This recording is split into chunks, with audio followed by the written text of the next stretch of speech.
아멘. 예, 우리 함께 인사하고 말씀을 나누도록 하겠습니다. 우리 크게 인사합시다. 오늘 밤도 참 잘 나오고 있습니다. 예, 창세기 말씀 이제 우리 계속 보게 됩니다. 야곱의 인생 연단 과정이라고 볼 수 있죠. 하나님은 각 사람들을 쓰실 때에 그냥 연단 없이 쓰는 경우는 없습니다. 사람마다 연단의 기간이 있어요. 우리가 이미 보아왔지만 아브라함은 적어도 25년 내지 40년 정도 연단을 갖게 됩니다. 75세에 부름받은 그가 아들을 주리라 약속하신 말씀이 25년 만에 이루어졌잖아요. 그렇죠?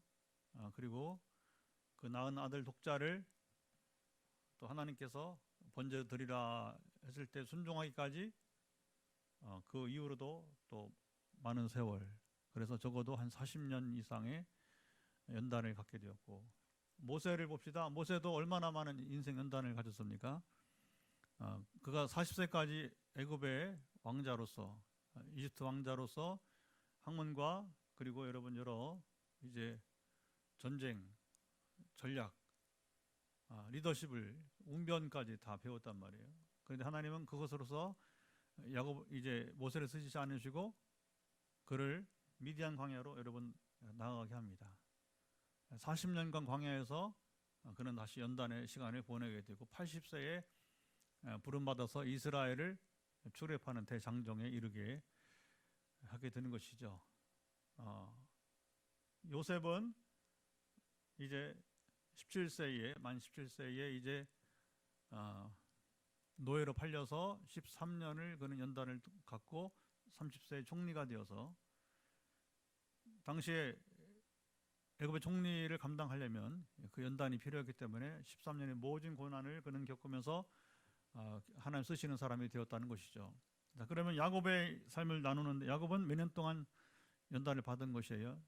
최소한 외삼촌 집에서 20년의 세월을 겪으면서 그는 연단을 갖게 됩니다. 여러분, 우리 교회도 지금 5주년을 지내고 있는데 아직도 우리 연단 중에 있어요. 건축을 하고 저렇게 지금 우리가 전도운동을 하면서 나가지만 우리는 조금 더 연단의 기간이 필요한 상황이 있습니다. 여러분, 이런 때에 우리가 이런 시간을 잘 보내는 게 중요합니다. 여러분, 개인적으로도 가정적으로도 우리 교회 마찬가지고, 이 과정 어떻게 보내냐에 따라서 앞으로 하나님과 함께하는 여러분 삶을 누리는데 굉장히 중요한 여러분 이제 기초가 되는 것이죠. 여러분, 주님도 말씀하시기를 건축 이야기를 하시면서 기초를 말합니다. 모래 위에 세운 집이냐 반석 위에 세운 집이냐. 연단은요, 하나님께서 주신 연단은 바로 거기에 달린 모래 위에 세운 집을 반석 위에 세운 집을 바꾸는 작업인 줄 믿습니다. 야곱의 20년 연단 이야기를 우리가 보고 있는 거예요. 야곱은 이제 외삼촌 집에 가서 결혼을 하게 되는데 과도한 신부지상금을 그가 지불하게 됩니다. 본래는 라헬을 위해서 7년만, 그것도 보통 사람이 지불하는 신부지상금의 7배라고 했어요. 그렇죠? 보통은 이제 한 1년 연봉 정도로 신부지상금을 주면 되는데, 요즘 말로 말하면 뭐 연봉이 3천만 원, 3천만 원이고 연봉이 각기 다르니까 엄청나게 차이가 나니까 5천만 원이면 5천만 원이고, 형편에 따라서 여러분 지불하는 것이니까. 근데 야곱은 무려 라헬을 얼마나 사랑했는지 7년이나 그가 이제 노동력으로 말하자면 이제 7년의 그 임금으로서 이제 라헬을 아내로 맞이하는 대가 지불을 하게 된 거예요. 근데 여삼촌 라반이 이것을 이용해서 어떻게 합니까? 라헬이 아니라 레아를 먼저 이 신방에 들여보내면서 속이기 시작하는 거죠. 그래서 원치 않게 야곱이 말을 잘못한 거죠. 7년을 말했더니 결국에 두 딸들을 다 아내로 주문해서 14년을 그는 신부지상금을 위해서 노동력을 그는 이제 행사하게 된 것입니다. 그래서 오늘 본문의 시작이 바로 뭐냐면 14년을 다 채운 때의 이야기로 보게 되는, 그때에 자 야곱이 어떤 주장을 하는지 25절 읽어보도록 합시다. 처음으로 이제 야곱이 라반에게, 외삼촌에게 요구사항이 뭡니까? 시작. 라헬이 요셉을 낳았을 때에 야곱이 라반에게 이르되 나를 보내어 내 고향 나의 땅으로 가게 하시되. 어디로 가겠다고요? 내 고향 나의 땅으로. 이스라엘은요 항상 어느 시간 동안에는 부득이하게 타국에 가지만 중요한 건 항상 뭐냐면 이게 중요한 고향 땅으로 그들은 가게 돼 있어요. 그들은 가야 돼요. 이게 무슨 의미가 있을까요? 왜 구태여 고향 땅으로 가야 될까요? 20년 만에 결국은 오늘은 20년 만에 이제 그 귀향길을 가는 거. 근데 시작은 귀향의 계획은 14년 지나고서 이제 시작을 하게 된 것이고, 빈손 갈 수 없으니까 여러분 귀향을 어떻게 빈손 갑니까? 그러니까 이제부터는 야곱이 계획을 짜는 거죠. 어떻게 귀향할 것인가. 빈손이 아니라 상당한 이제 재산을 축적을 하고 가겠다고 하는 계획을 세우게. 왜냐 그동안에는 두 아내 때문에 결국에 대가 지불하는 그런 여정이었지만 어쨌든 뭐 7배 아니면 또 사실은 원치 않는 결혼까지 했으니까 14배로. 이거 참 미련한 인생입니다. 야곱의 인생은요 이 과정이 정말 미련한 인생이에요. 무슨 결혼을 해서 14배나 여러분 지불합니까? 그 레아를 위한 지불은 사실은 전혀 그가 계획하지 못한 것이란 말이죠. 이것이 자체가 뭡니까? 결국에 야곱의 연약함인데, 그것이 하나님께서는 야곱의 인생에서 연단의 과정으로 세워서 삼아서 이제 그가 나갔던 것을 우리가 보게 되는 것입니다. 여러분 귀향의 의미는 무엇일까? 이스라엘에서 귀향의 의미는 자 주목해 보세요. 애굽으로 내려간 이스라엘이 거기는 20년이 아니라 400년 만에 돌아요. 400년 만에. 400년 만에 이제는 70명이 수백만 명이 되어서 한 민족이 되어서, 그러니까 시족이 이제는 부족을 넘어서 이제는 뭐냐면 민족의 규모로서 출애굽을 해서 가나안으로 또 귀향길에 오르게 되는 거예요. 간단합니다. 귀향이라고 하는 것은 무엇이? 이스라엘에서 귀향, 고향 땅으로 돌아가는 것은 타국에서 외국인들과 더불어 동화되지 않고 무엇으로? 문화와 언어, 신앙에서 동화되지 않고. 이게 중요합니다. 언어, 문화, 신앙에서 동화되지 않고 그들의 순수성을 가지고 여러분 돌아오는 거예요. 귀향은 바로 이게 중요합니다. 그래서 항상 이스라엘이 돌아올 때는, 자 야곱이 돌아올 때든지 아니면 후에 이스라엘 돌아올 때든지 성경을 잘 보면 어떤 일이냐, 나중에 우리 볼 겁니다. 세 가지를 버리게 합니다. 옛 생활, 옛 습관, 옛 종교를 버리게 합니다. 다 같이요. 옛 생활, 옛 습관, 옛 종교. 그렇지 않으면 뭐냐, 그들이 이제 언어, 문화, 인종까지도 뭐냐면 그들이 동화되는 거예요. 그러니까 모든, 특별히 이 신앙조차도 그들이 뭐냐면 현지 종교에, 그러니까 지금 이제 메소포타미아 왔으니까 메소포타미아의 종교에 야곱이 동화될 수밖에 없는 거예요. 그리고 만약 애굽에 끝까지 남았다면 애굽 종교에 그 동화되게 되는 거예요. 그런데 그들이 이제 결국에 하나님을 잊을까 했을 때에, 이게 중요하죠. 하나님을 잊을까 했을 때에 고통이 오기 시작하는 거예요. 애굽 땅에서. 이게 다 의미가 있습니다. 왜? 하나님께서 이스라엘로 그들이 더 이상 그 애굽인들의 여러분 사상, 언어, 문화 또 이 종교에 동화되지 않게 하는 겁니다. 오늘 우리가 여러분 어디 있든지 간에 여러분 직업에 성공하시고 여러분 좋은 삶을 누리기 바랍니다. 그러나 한 가지 잊지 말아야 돼요. 절대적으로 우리가 사상과 우리 여러분이 이제 신앙에서 동화되면 안 됩니다. 다시 말하면 신앙을 잃은다면 우리 모든 것을 잃는 거예요. 자, 그걸 잡읍시다. 예수님 뭐라고 표현하냐면 사람이 온 천하를 얻고도 제 목숨을 잃으면 무엇이 유익하리요. 우리가 온 천하를 얻은들 여러분 제 목숨을 잃으면 무엇이 유익하리요. 여러분 재벌이 되어서도 이 땅에서는 잘 사는 것이겠지만, 그러나 재벌이 되었지만 제 목숨을 잃으면 영생을 얻지 못하면 무엇이 유익하리요? 허망한 인생을 살고 마는 거예요. 허망한 인생을 살고 마는 거예요. 그래서 여기 야곱이 이제 라반에게, 삼촌에게 고향으로 가겠다고, 이거 이제 뭐냐면 이제 자기의 본질을 여러분 이제 찾게 되는 것이죠. 우리 신앙의 본질을 찾는 삶이 되어야 되는데 항상 그걸 잊지 말아야 되는 거예요. 엊그제 여러분 이제 애들 시험 봤잖아요. 수능 봤잖아요. 그 진로를 찾아가는 거예요. 진로를 잘 찾아가야 됩니다. 또 이제 대학 졸업한 사람들도 그들대로 또 취업이라든지 잘 찾아가야 되는 것이죠. 우리가 이 땅에 살면서 어떤 경제 행위를 해야 되니까 농사를 짓든지 공장에 다니든지 여러분 사무실에 일하든지 뭐 하든지 관계없이 여러분 전문성을 쫓아서 일을 해야 되지만, 그러나 그 가운데 우리가 반드시 잊지 말할 것은 여러분의 신앙은 결코 세상에 동화되어서는 안 되는 겁니다. 세상과 혼합되어서는 안 되는 것입니다. 그러나 지금도요, 얼마나 많이 싱크리티즘, 이 신앙의 혼합주의로 여러분 유혹한지 모르는 거예요. 그래서 이 야곱이 이게 인식이 중요한 겁니다. 여기서 그가 성공해서 여기서 이제 주저앉지 않고 고향 땅으로 간다는 것은 그 자기의 본질을 뉘우치고 어느 순간에 이제 깨닫게 되고 귀향을 생각하게 되게 되는 것이죠. 자, 이렇게 조카가 조카면서 사위잖아요. 그래서 이제 고향으로 가겠다 하니까 어떻게 합니까?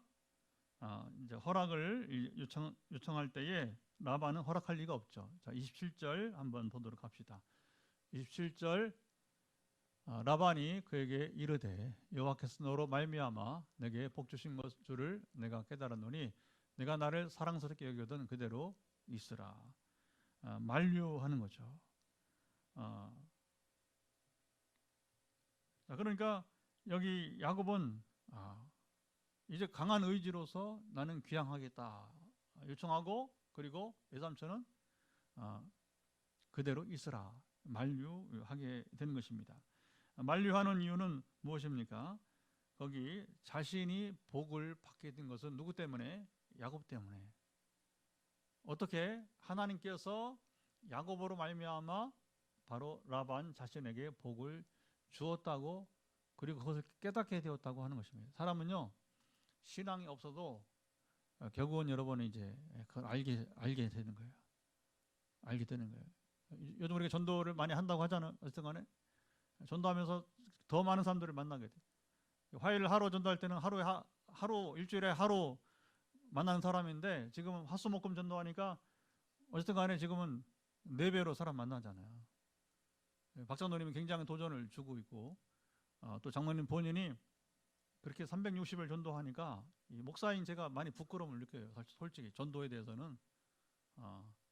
그리고 나도 그만큼은 해야겠다 하는 생각을 갖게 되는 것이고, 작년에 여러분 이제 코로나 시작될 때 아무도 전도하지 않았어요.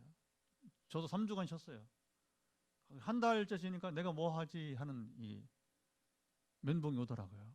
그때 딱 생각이 나는 게, 박봉랑 장로님은 뭘 할까 이 시간에 전화를 하게 된 거예요. 여지없이 그는 빵을 구면서 어쨌든 간에 전도를 하고 있더라고요. 여기저기 다니면서 그때 제가 참 부끄러웠어요. 그리고서 바로 말씀하신 게 뭐냐면, 그때 대구에 코로나가 막 이렇게 만연될 때인데 대구의 중구청과 남구청에 빵을 구워가지고 갈 그런 계획이다. 목사님도 그리 오시죠? 이렇게 이제 제의를 하게 된 거예요. 당연히 가야죠. 아니, 장로님이 가는데 이런 목사가 안 가면 어떻게 할 거예요? 쪽팔리잖아요. 예? 부끄러운 일 하죠. 부끄러운 일. 그러니까 어떤 간에 전도에 관한 어쨌든 장로님이 굉장히 저 개인적으로 또 우리 교회도 도전을 줘서 아무도 대구로 가지 않는 때에 포항에서 유일하게, 물론 김치환 목사님이 이제 빵을 200개 고줘서 제가 대신 받아서 저 혼자 대구로 들어갔던 기억이 납니다. 저는 반드시 믿습니다. 하나님이 기억하십니다. 하나님 기억하십니다. 우리가 지금 어떻게 세상을 바라보고 하나님 바라보고 우리가 여러분 이제 결정하고 나가는지를 주님 보신다고 믿습니다. 자, 여기 우리가 이제 야곱의 생을 보면서 이런 것들을 우리가 잘 볼 필요가 있게 되는 거예요. 그러니까 하나님 은혜 주실 때에 이렇게 약삭 빠르고 정말 이제 이 라반 보세요. 얼마나 악합니까? 이렇게 약삭 빠르고 악한 사람도 결국 뭐 이걸 부정할 수 없다는 거죠. 야곱이 조카가 오기까지는 자기가 그렇게 이런 부를 누려본 적이 없어요. 그런데 14년 만에 야곱의 여기 이제 동역으로, 말이 동역이죠. 거의 노예처럼 살았어요. 노예처럼. 야곱 자신이 얼만큼 그가 열심히 살았는가, 이제 거기 보게 되면 한번 보도록 합시다. 자, 29절 보죠. 29절에 야곱이 사실은 굉장히 탄식 가까운 얘기가 나옵니다. 시작. 야곱이 그에게 이르되 내가 어떻게 외삼촌을 섬겼는지 어떻게 외삼촌의 가축을 쳤는지 외삼촌이 아시나이다. 자, 오늘 본문을 보면요, 첫 시작부터 마지막까지 이 라반과 야곱, 누가 더 약삭빠를까요? 누가 더 여러분 악할까요? 자, 이 외삼촌과 조카 사이에, 여러분 장인과 사이사이에 누가 더 여러분 이제 꾀가 많을까요? 비등비등합니다. 그 외삼촌의 그 조카예요. 그 장인의 그 사이예요. 정말 누가 더 꾀가 많다, 누가 더 악하다, 이거 여러분 정말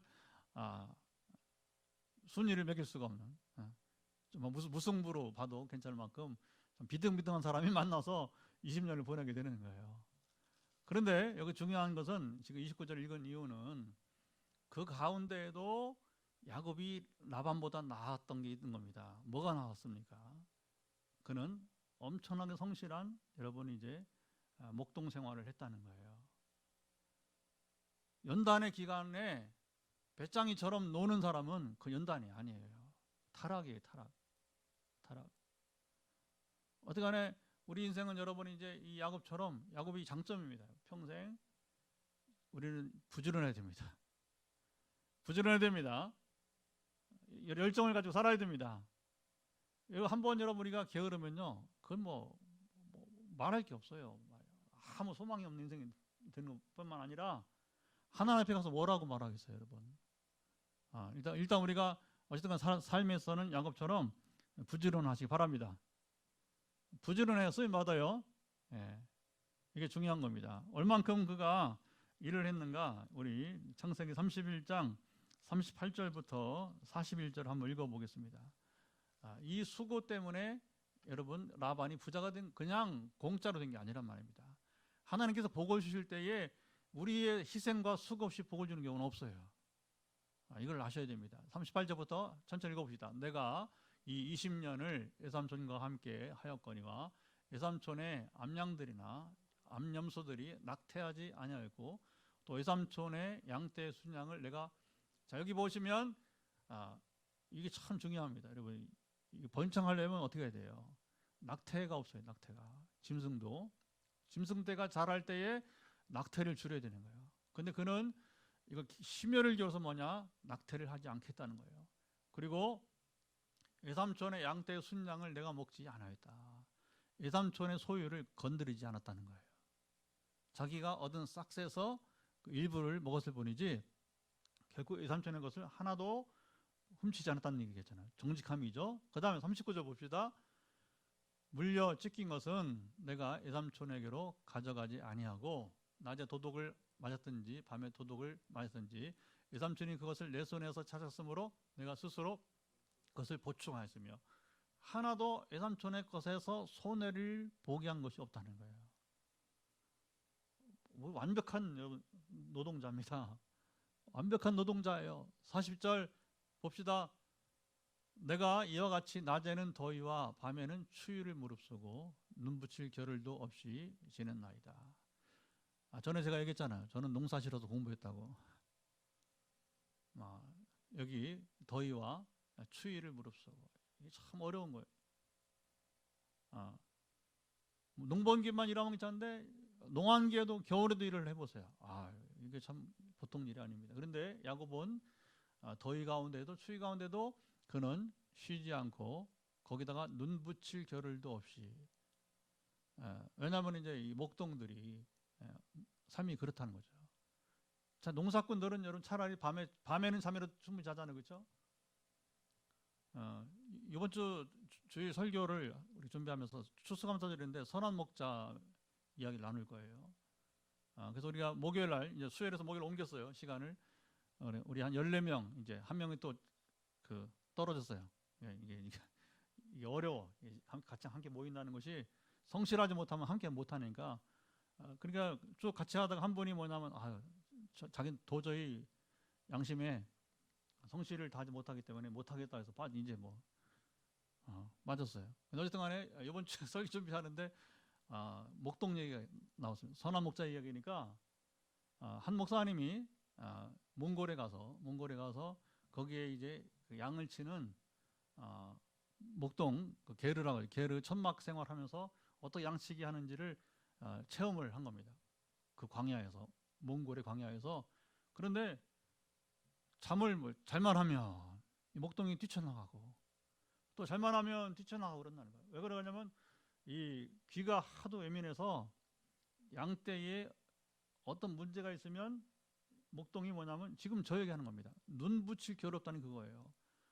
조금 쉬는 것이지 조금만 이제 그게 뭐냐면 이제 늑대가 오는 것도 금방 알고 아는 것이고 양사에 완력 있는 것도 아는 것이고, 그러니까 이제 내부적인 충돌 또 지금 이제 짐승떼가 공격을 하러 온다든가 그러면 뭐냐면 목동은 금방 알아차린다는 거예요. 그러니까 이것은 바로 뭐냐, 야곱이 얼마나 성실한 그런 목동이었는가를 그대로 보여주는 것입니다. 41절 한 절 더 봅시다. 내가 예삼촌의 집에 있는 이 20년 동안 예삼촌의 두 딸을 위하여 14년, 예삼촌의 양떼를 위하여 6년을 예삼촌에게 봉사하였거니와 예삼촌께서 내 품삯을 10번이나 바꾸셨으며. 뭐 더 할 말 없죠, 그렇죠? 이런 수고로 인해서 라반이 부자가 되게 되었다는 거예요. 이런 일꾼을, 이런 모습을 여러분 어느 누가 내보내겠어요, 그렇죠? 절대 포기할 수 없는, 결코 그냥 내줄 수 없는 여러분이 이제 귀한 복동이죠, 복동이. 그걸 이제 이 라반은 무엇으로 표현했냐면 바로 하나님께서 너로 말미암아 내게 복을 주신 줄. 이게 이 표현을 잘 봐야 돼요. 라반이 진정 하나님 신앙을 가져서 고백을 하는 것인가, 잘 생각을 해봐야 됩니다. 라반의 삶을 전으로 보면 그는 신앙인이라 전혀 부를 수 없는 사람이에요. 물론 이제 그 아브라함의 어떻게 보면 이제 친족이니까 어떤 연관성은 있지만 혈통적으로, 그러나 신앙적으로 봤을 때는 라반은 결코 신앙인이라 부르기조차 어려운 그런 종류의 사람이라고 하는 것이죠. 야곱의 연단의 이 과정에서 야곱이 정말 예삼촌마다 보러 비등비등한 그런 셈이 빠르고 그리고 꾀가 많은 그런 모습을 보여주지만 한 가지 다른 것은 무엇이냐, 야곱은 성실한 사람이었다는 거죠. 정말 밤에도 제대로 눈을 붙이지 못하고 그는 20년을 그는 살아갈 굉장히 성실한 사람이라는 거죠. 우리가 여러분 이걸 아셔야 돼요. 아무리 우리가 부족하고 연단 가운데 있다 할지라도 훗날에 반드시 여러분 승리하는 자는 성실하지 않고는 승리할 수 없습니다. 만약에 여러분 성실하지 않은 승리한다는 건 여러분 로또 인생이에요. 바람직하지 않는 인생이고 그것이 결단코 선한 영향을 미치는 경우는 하나도 없습니다. 이거 분명한 여러분 이야기가 될 것입니다.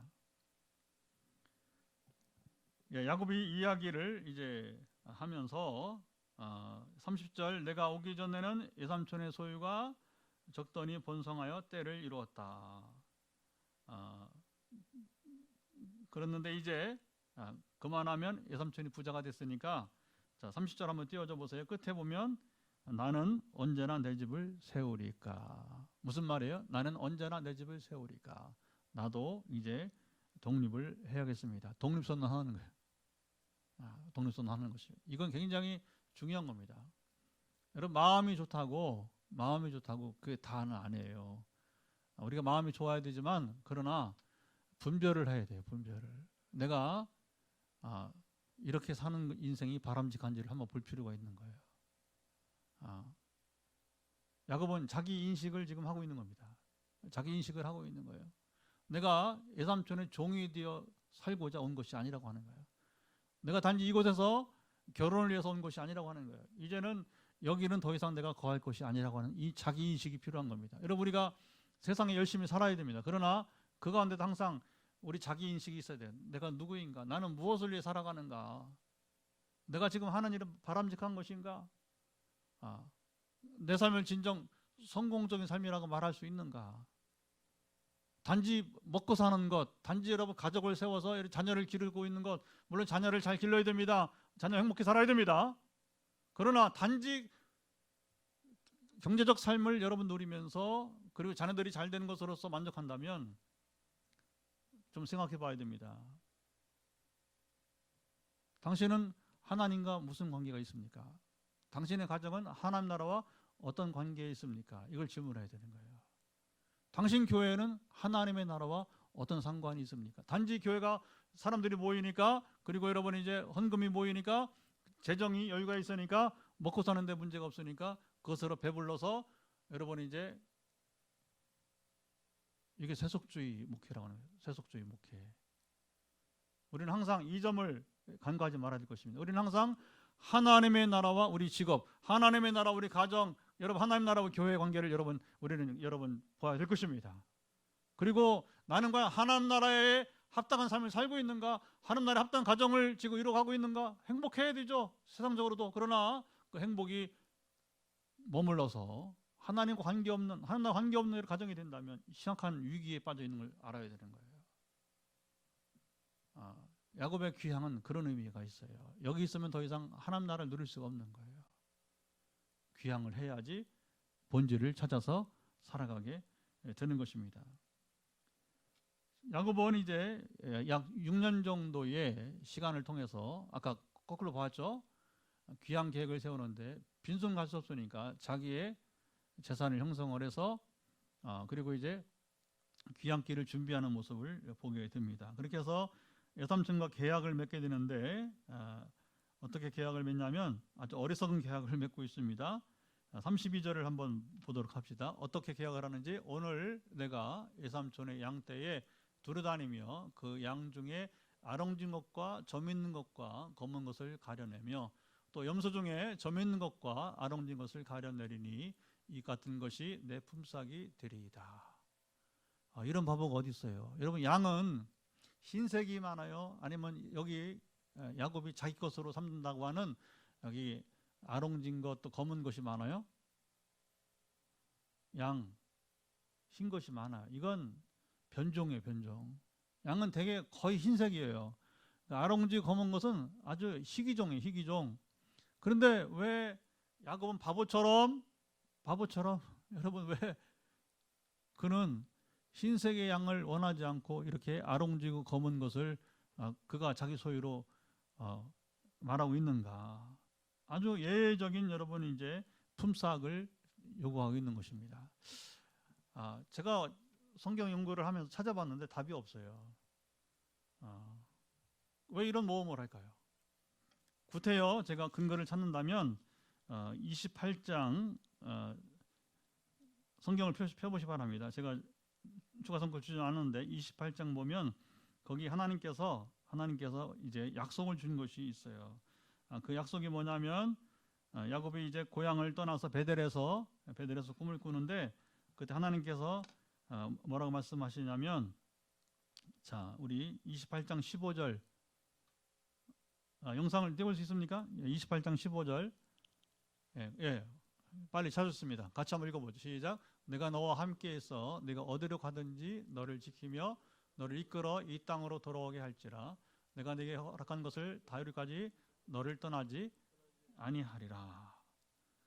여러분, 이게 참 중요한 것입니다. 하나님께서 바로 야곱과 함께 하시겠다고 하는 거예요. 야곱은 선택받은 사람입니다. 하나님 나라를 위해서 귀하게 쓰실 사람이 되는 거예요. 그런데 여기서 아주 과감한 모험을 하는 것입니다. 뒤에 보면 뭐 나무를 가지고서 여러분이 이제 이렇게 희한한 그 뭐 마술 얘기 같은 것이 나오는데 그 마술이 아니고 그렇게 봐야 될 것입니다.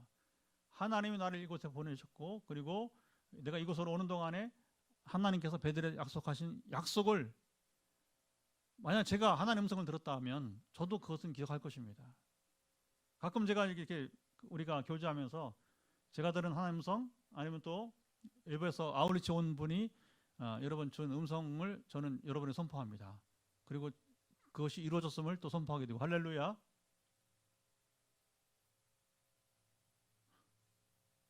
그게 우리 교회 특권이에요. 우리 교회 엄청난 여러분 하나님 나라를 누리고 있는 것입니다. 그런데 야곱의 베델 체험은 굉장한 거예요. 굉장한 거. 그 인생에서. 근데 그때 하나님 주신 음성을 야곱이 여러분이 이제 하란 땅에 거하면서 그가 잊었을까? 나는 그러지 보지 않아요. 저는 지금까지 2010년 이후에 귀한 체험들 너무 많이 하고 있는데 단 치유만 아니라 축사만 아니라 여러 가지 수많은 경험하는데 특별히 제게 들린 음성은 하나도 잊지 않고 기억을 해요. 하나도. 여러 가지가 있어요. 여러 가지요. 그러나 그걸 하나도 저는 지금도 그 이미지나 그리고 제게 주신 그 비전들을 잊지 않고 있어요. 야곱이 그걸 잊었겠습니까? 여기서 뭐냐면 승부수를 띄우는 거예요. 이렇게 어리석은 승부수입니다. 무엇일까요? 하나님께서 나와 함께 하시면 불리하게 보이는 조건이지만 흰색 양이 아니라 이후로는 흰색 양보다 아름지고 검은 양들을 하나님 주실 것이다. 아멘이 없어요. 이게 어려운 거예요. 이게 어려운 거. 이건 어떻게 보면 야곱의 내면 세계에 있는 그의 신앙 고백일 거예요. 아마 신앙적 도전이라고 볼 수가 있을 것입니다. 예, 이렇게 어리석은 이제 계약을 하면서 라반이 어떻게 합니까? 자 봅시다. 34절 보도록 하죠. 34절에 라반이 시작.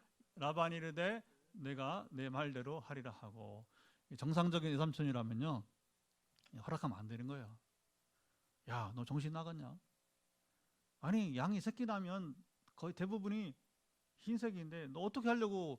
너도 이제 어느 정도 하다가 너 네 독립한다며. 이 바보야. 독립하는 놈이 지금 뭐 무슨 나하고 장난하냐고. 그런데요 얼마나 악한지 얼마나 꾀돌인지 이 라반이 네 말대로 하리라.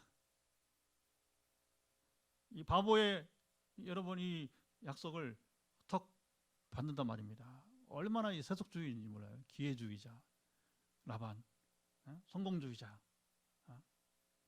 이 땅에도 보면요 많아요 이런 사람들이. 대부분이 그래요. 대부분 사실은요. 그러지 않은 사람이 여러분 귀한 겁니다. 정말이죠. 귀하죠. 그렇지 않은 사람이 귀하게 된 것이죠. 자 이제 드디어 계약대로 6년 동안에 어떤 일이 벌어지느냐.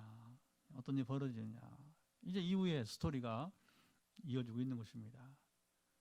그리고 중간에 나오는 것이 뭐예요? 이제 야곱이 이제 양떼를 치는 과정에서 어떻게 이제 교배를 시키는가. 이제 그 얘기가 나오는 겁니다. 양의 교배시키는 얘기가 37절부터 한번 몇 절 읽어보도록 합시다. 37, 38, 39절 세 절 말씀을 연속해서 한번 읽어보도록 하죠. 야곱이 버드나무와 살구나무와 신풍나무의 푸른 가지를 가져다가 그것들의 껍질을 벗겨 흰 무늬를 내고 그 껍질 벗긴 가지를 양떼가 와서 먹는 개천에 물 그 위에 세워 양떼를 향하게 하매 그때가 물을 먹으러 올 때 새끼를 베니 가지 앞에서 새끼를 뱀으로 얼룩얼룩한 것과 점이 있고 아름진 것을 낳은지라. 이게 생리학적으로 맞는 말일까요? 틀린 말일까요?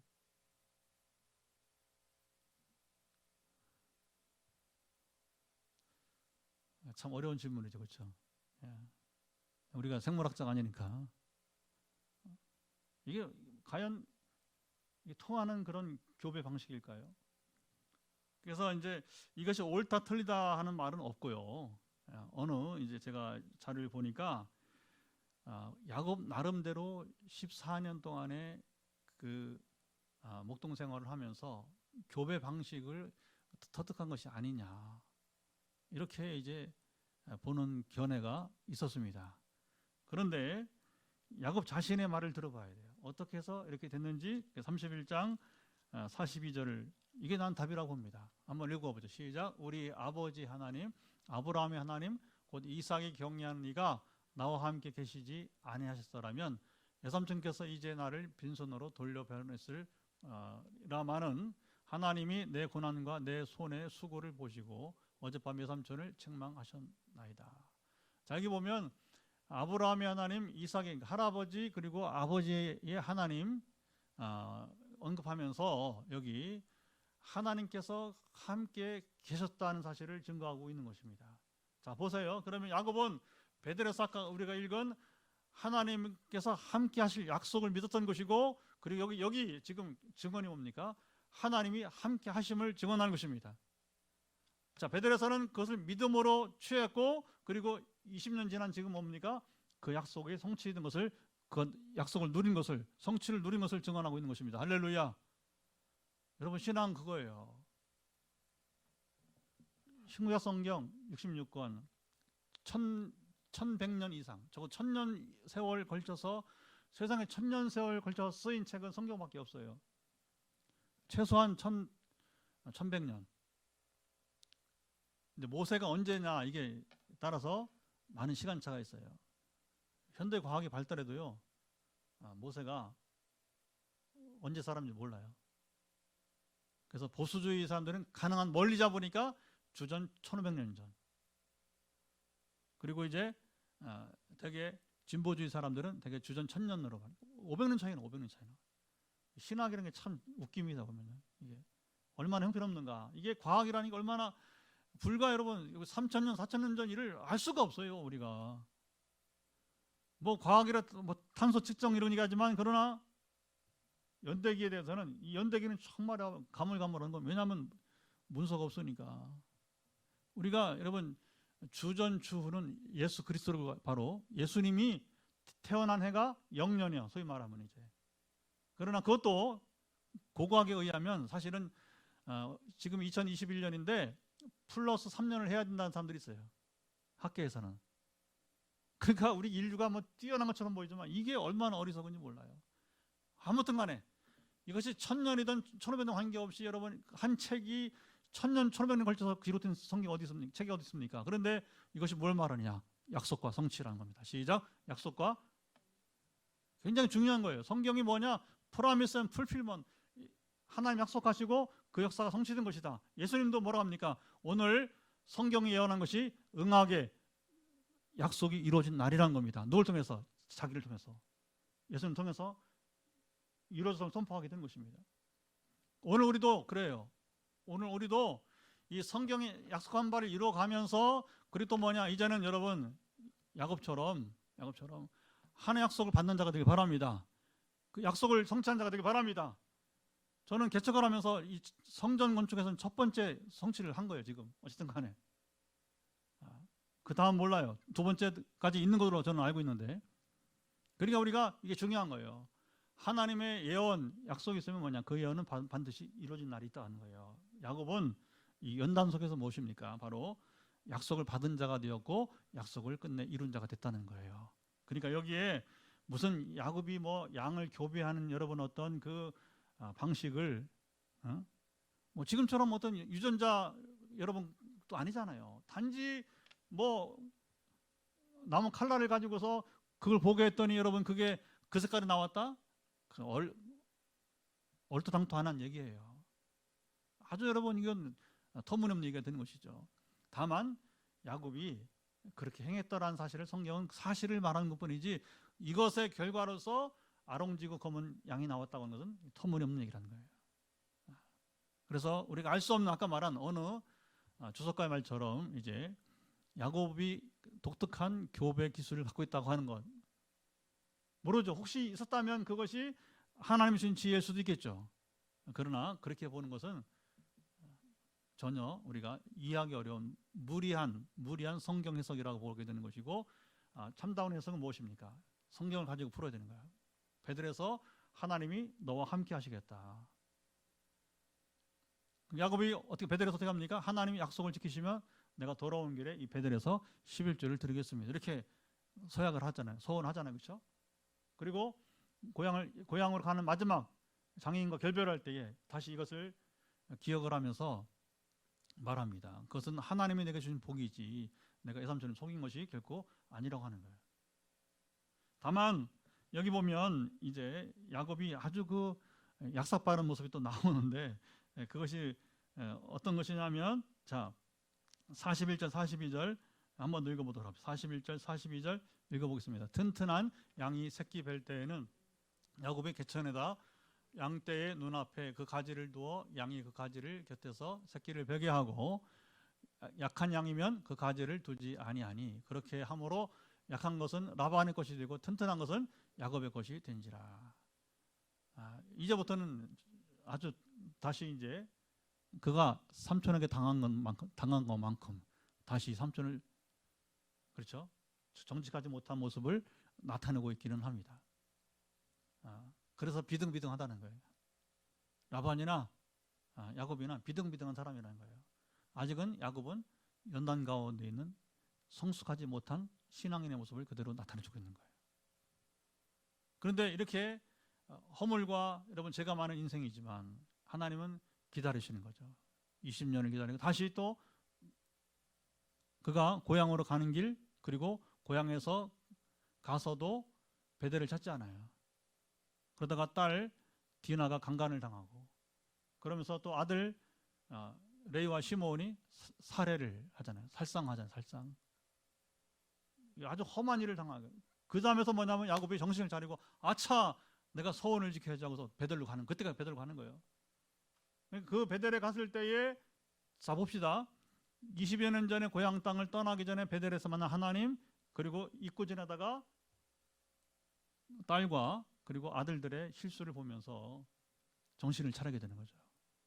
그제서야 뭐냐면 그가 이제 사실은 뭐냐면 야복 강가에서 이제 우리 32장 볼 텐데 하나님 경험 그것이 또 아니에요. 그것도 아니고 딸과 아들들의 실수를 보면서 뭐냐 그 다음에 다시 베델을 찾았을 때에 그때 그가 변화하기 시작한 거예요. 그때까지는 연단의 기회로 보게 되는 것이죠. 이게 야곱의 인생의 여러분 스토리를 우리가 보게 되는 것입니다. 그러니까 우리는 성경을 보면서 잘 적용을 해야 됩니다. 이런 얘기가 여기 왜 나올까? 성경은요 아브라함이든 이삭이든 야곱이든 실수를 간과하지 않아요. 그대로 놓습니다. 말도 안 되는 그런 이야기들도 그대로 기록을 합니다. 그래서 성경이 위대한 거예요. 왜? 이 시대에 우리도 그렇게 엉터리 같은 일들이 너무나 많은 터무니없는 일들이 너무 많다는 거예요. 상식이 통하지 않는 일들이 너무 많다는 거예요. 교회 안에서도 목사 장로 사이에서도 성도와 성도 사이에서도 터무니없는 일들이 너무너무 많은 거예요. 그때 성경 보면서 우리는 깨달아야 합니다. 우리가 변한 것이 하나도 없구나. 근데 이거 한 가지 아셔야 돼요.